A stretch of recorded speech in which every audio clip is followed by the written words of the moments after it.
एकीकडे धुरंधर रिलीज झालाय आणि तुम्ही तो चित्रपट बघितलाय की नाही माहिती नाही, पण या चित्रपटामध्ये दाखवलंय की कशा पद्धतीनं भारताचे काही अननोन गनमॅन म्हणजे अज्ञात बंदूकधारी लोक पाकिस्तानमधल्या वेगवेगळ्या भागांमधून फिरून भारताचे जे शत्रू असतील त्यांचा नायनाट करतायत आणि त्यांना मारून टाकतायत. अशा पद्धतीने चित्रपटात एक 15-20 तरी भारताच्या शत्रूंना मारलेलं दाखवलेलं आहे. पण भारतातल्या काही लोकांना वाटतं की हे सगळं अति झालेलं आहे, असं काही घडलेलं नाही. या सगळ्या गोष्टी विनाकारण श्रेय घेण्याचा प्रयत्न काही लोक करतायत वगैरे वगैरे. पण हे सगळं असताना, हे सगळं एका बाजूला होत असताना एक घटना पाकिस्तानमध्ये काल घडलेली आहे ईदच्या दिवशी आणि या घटनेमुळे या चित्रपटाला सपोर्टच होणार आहे. आदित्य धरनं जे दाखवायचा प्रयत्न केलाय असंच काहीसं या घटनेमध्ये काल घडलेलं आहे. काल ईदच्या दिवशी पंजाबमधला मुरिदके हे जे सेंटर आहे लष्कर ए तोयबाचं, या ठिकाणी एका लष्कर ए तोयबाच्या दहशतवाद्याची अशाच अज्ञात बंदूकधाऱ्यांनी हत्या केली. ही हत्या कशी झाली, का झाली, याचा अर्थ काय आणि याच्या मागे जो लष्कर ए तोयबाचा जो कमांडर होता तो नेमका होता कोण, हे सगळं बघूया आजच्या या व्हिडिओमध्ये. मी आहे रणजित यादव आणि तुम्ही पाहताय द मराठी बाणा. तर झाले काय, पाकिस्तानच्या पंजाब प्रांत जो भारताच्या पंजाब प्रांताला अगदी लागूनच आहे, या पंजाब प्रांतातल्या शेखपुरा नावाचा जो जिल्हा आहे, या जिल्ह्यात मुरिदके नावाचं एक अत्यंत महत्वाचं शहर आहे. या शहरामध्ये मरकज तय्यबा नावाचा एक लष्कर ए तोयबाचा एक कॅम्प आहे. या ठिकाणी अनेक दहशतवाद्यांना मागच्या कित्येक वर्षापासून लष्कर ए तोयबा ट्रेनिंग देतोय, त्यांचं रिक्रुटमेंट आणि या सगळ्या गोष्टी तिथं चालतात. जवळजवळ 1.06 एकरचा हा सगळा परिसर आहे. यावरती तुमच्या लक्षात असेल तर जेव्हा भारतानं ऑपरेशन सिंदूरच्या दरम्यान पाकिस्तानवर हल्ले केलेले होते, 9 ठिकाणी प्रिसिजन स्ट्राईक्स केलेले होते, त्यामध्ये हा मुरिदकेचा कॅम्प सुद्धा होता. जर तुमच्या लक्षात असेल तर या मुरिदकेच्या कॅम्पमध्ये काल ईदच्या निमित्तानं तिथं प्रार्थनेसाठी हजारो लोकांची गर्दी झालेली होती, ज्यामध्ये कित्येक दहशतवादी देखील होते जे या लष्कर ए तोयबाचा भाग होते.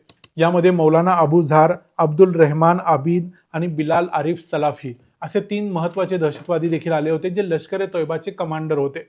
आणि या गर्दीचा फायदा घेऊन इथं काही लोक अशा पद्धतीने घुसले ज्यांना कोणीही विचारलं नाही किंवा ज्यांना रोखायचा प्रयत्न झाला नाही, ते लोक तिथं घुसले. जेव्हा ईदच्या सगळ्या प्रार्थना पूर्ण झाल्या आणि हे सगळे लोक निघायचा प्रयत्न करत होते, त्यावेळेला भरपूर गर्दी इथं झालेली होती. या गर्दीचा फायदा घेऊन काही अज्ञात हल्लेखोर तिथं पोहोचले आणि त्यांनी बिलाल आरिफ सलाफी या लष्कर ए तोयबाच्या कमांडरची गोळ्या घालून हत्या करण्याचा प्रयत्न केला आणि तो तेवढ्यानं मेला नाही. हे बघितल्यानंतर त्यांनी आपल्याकडचे तलवारी चाकू काढल्या आणि त्यांनी त्याच्यावरती सपासप वार केले, त्याला मारले आणि ते त्या गर्दीमध्ये मिसळून निघून गेले. इथं भरपूर गर्दी होती, त्यामुळे कुणीही त्याला वाचवायचा प्रयत्न केला नाही.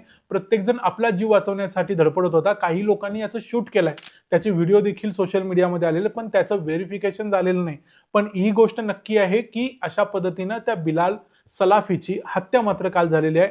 ईद झाल्या झाल्या, ईदची प्रार्थना झाल्या आल्या पुढच्या काही मिनिटांमध्ये. आता पाकिस्तान सरकार आणि पाकिस्तानचे पंजाबमधले पोलीस याचा चौकशी करण्याचा प्रयत्न करत आहेत की नेमकी ही हत्या कुणी केली आणि याच्या मागे कोण आहे. हे जे अज्ञात हल्लेखोर होते ते तिथून गायब झाले आणि आतापर्यंत कुणीही पोलिसांच्या हातात सापडलेलं नाही. भलेही याचं शूटिंग सुद्धा काही लोकांनी केलेलं आहे, ज्या हल्लेखोरांनी हल्ले केले त्याचं, पण अजूनही कुणीही सापडलेलं नाही. त्या व्यक्तीचा रक्ताच्या थारोळ्यात पडलेला व्हिडिओ देखील बाहेर आलेला आहे. आता बघूया हा बिलाल आरिफ सलाफी होता तरी कोण. बिलाल आरिफ सलाफी हा लष्कर ए तोयबा या संघटनेचा अत्यंत महत्त्वाचा कमांडर होता. मागच्या जवळजवळ 20 वर्षापासून तो ॲक्टिव्ह होता आणि तो या मुरिदकेच्या आसपास कुठला तरी राहणार असेल, त्याचं एक्झॅक्ट गाव कुणालाही माहिती नाही, पण तो तिथलाच रहिवासी असेल. या सलाफीचं महत्त्वाचं काम होतं की तो आयडिओलॉजिकल ट्रेनिंग द्यायचा, म्हणजे लोकांना इस्लामचं किंवा जे दहशतवादाचं जो जिहाद आहे तो जिहाद शिकवायचा प्रयत्न करायचा. काश्मीर जिहाद हा त्याचा नारा होता. काश्मीर हा इस्लामच्या नावाखाली इस्लामी आहे असं भासवून तिथल्या काश्मीरच्या मुस्लिमांनी जिहाद करावा भारत सरकारच्या विरुद्ध, भारताविरुद्ध असं सांगणाऱ्यांच्यापैकी तो होता. अनेक लोकांचं रिक्रुटमेंट आणि त्यांचं ट्रेनिंग, त्यांना त्यांची माती भडकवण्याचं काम हा सलाफी करायचा. त्यामुळे या सलाफीची हत्या कुणी केली हे आता आपल्याला माहिती नसलं तरी एवढं नक्की माहिती आहे की भारताचे अनेक अननोन गनमॅन पाकिस्तानमध्ये वावरतायत, फिरतायत. आता आपल्याकडे चित्रपट आला असेल तरी देखील हे अननोन गनमॅन आपलं काम दुसऱ्या बाजूला करतच आहेत. अगदी मागच्या 2025 मध्ये देखील किमान 5 ते 6 हत्या अशा पद्धतीने झालेल्या आहेत. त्याच्या अगोदर मागच्या 2022 पासून जर बघितल्या तर एकूण 15 ते 20 महत्त्वाचे टॉप कमांडर्स वेगवेगळ्या दहशतवादी संघटनांचे असतील यांना मारले गेले आणि या सगळ्या मागे ते भारताचे धुरंधर आहेत. मग नक्की ते कोण आहेत हे माहिती नसलं तरी त्यांना आपण सलामच केला पाहिजे की भारताच्या शत्रूंचा त्यांनी नायनाट केला.